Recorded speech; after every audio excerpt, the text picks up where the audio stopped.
Le projet de loi sur le budget général du Burundi pour l'exercice 2016 a été déposé ce lundi 14 décembre 2015 au Parlement. Vendredi 11 décembre 2015, le président Pierre Nkurunziza avait dirigé le Conseil des ministres. Objectif, adopter le projet de loi sur le budget prévisionnel de l'État pour l'année 2016.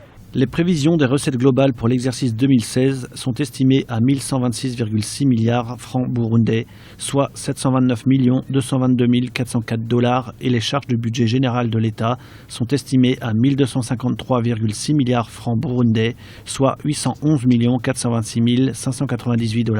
Ce projet de loi a été élu à l'unanimité par les ministres, un budget qui toutefois présente un déficit de 129 milliards de francs burundais, soit 83,4 millions de dollars américains, un déficit que le gouvernement envisage de combler en appliquant une politique prudente d'austérité. Il est très difficile de combler ce déficit. En plus, ce déficit sera largement dépassé parce qu'il tient compte des aides de la communauté internationale au Burundi, même en se référant aux accords de Cotonou.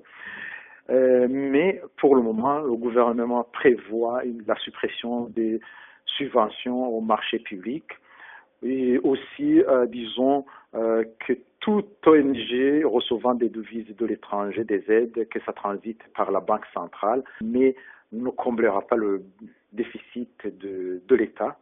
Et il y aura aussi d'autres dépenses qui vont être supprimées par l'État, notamment certaines dépenses de fonctionnement.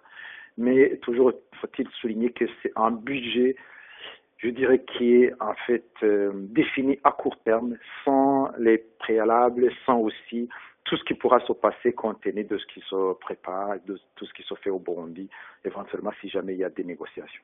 Le Burundi traverse en effet depuis avril 2015 une crise politico-sécuritaire qui a entraîné un ralentissement des activités économiques du pays et le gel de la coopération de la part de certains partenaires financiers, notamment internationaux.